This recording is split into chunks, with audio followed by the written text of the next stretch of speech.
Welcome to Nasdaq Trade Talks. I'm Jill Malandrino, global markets reporter at Nasdaq. The SEC released a proposed rule that would require public companies to produce climate disclosures. John Quealy, Chief Investment Officer with Trillium Asset Management, joins me to discuss risk and opportunities moving forward with the SEC climate rules. John, it's great to see you again. Welcome back to Trade Talks. Nice to see you, Jill. Thanks. You got it. And give us a high-level overview of the proposal and what was the genesis behind it. Sure. So 4 main points behind the proposal. Number one, it's to have companies disclose the materiality of climate change on their businesses. There's some companies and industries right now, think about property and casualty insurance, that are already very deep in disclosure around their climate-related risks and challenges. This proposal by the SEC broadens that to every sector, every public registrant, to get us all on equal footing.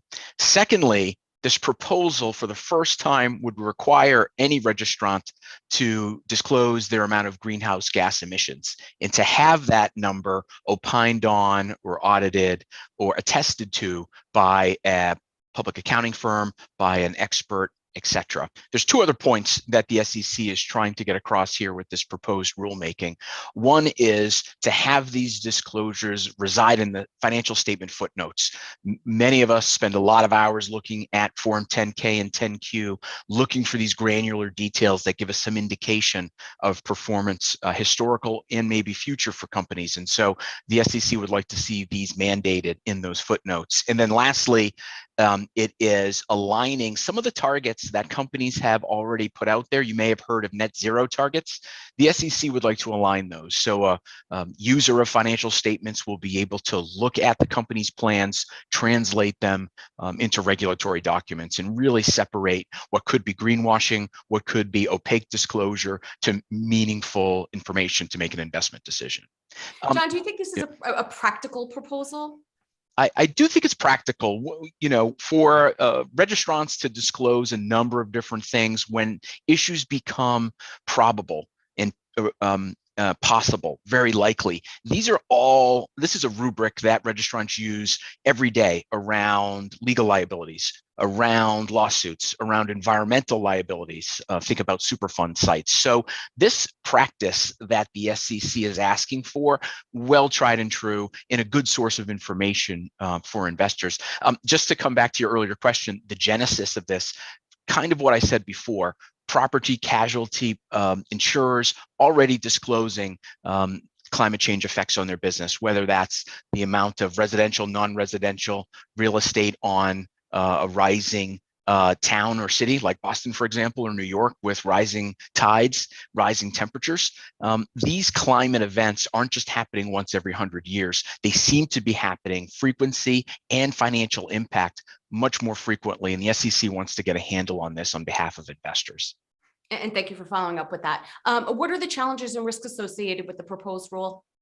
So from a registrant perspective, the challenge is measuring, monitoring, and managing this data. This is physical data, Jill. This is carbon emissions. These are data sets that specifying qualified engineering firms need to opine and create on behalf of companies. Companies have to settle on what disclosures do fit the mandate that the SEC would like to see from a probable material perspective.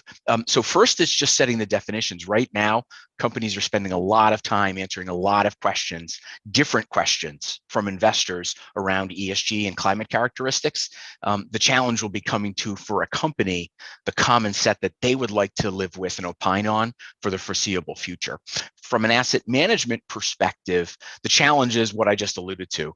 We are a core domestic growth and diversified investor based here in Boston, Mass. We spend a lot of hours manually going through regulatory filings, executive interviews, studies, research reports, trying to glean this important data that helps our portfolio managers make investment decisions. It's an enormous effort. It's generally right now a hand-built effort, given there's so much heterogeneity in the data. It's a challenge in a big way for both sides of the coin in the equity markets. And John, with this proposed rule, are there any opportunities? Sure. And sort of the flip side, as I just mentioned, in terms of from a registrant perspective, companies will understand what their legal obligation is to put in a regulatory filing, the level of description, the level of practice guidance. They'll have much more surety and comfort around what their strategy is around disclosure, what their strategy is around tying those disclosures into, for example, net zero targets that more and more companies are putting out there every day. So it gives them clarity and it lessens some of the multitude of variable questions they get from asset managers like Trillium. For us, back to that effort that we put in, systems, people, building and buying data sets, it gets a little clearer for us that we can now synthesize, collate data in a much more efficient way. So productivity-wise, we get step functions. Clarity-wise, more importantly, it's very important to be able to compare some of this data. Intrinsically, what did a company say about climate issues 2, 3, 4 years ago? And also comparative. How do they compare against their peers in industry or sector? So very, very important productivity and we think predictive benefits for this proposed rule to be finalized. All right, John, we appreciate the insight as always. Thanks for joining us on Trade Talks. I'm Jill Malandrino, Global Markets Reporter at Nasdaq.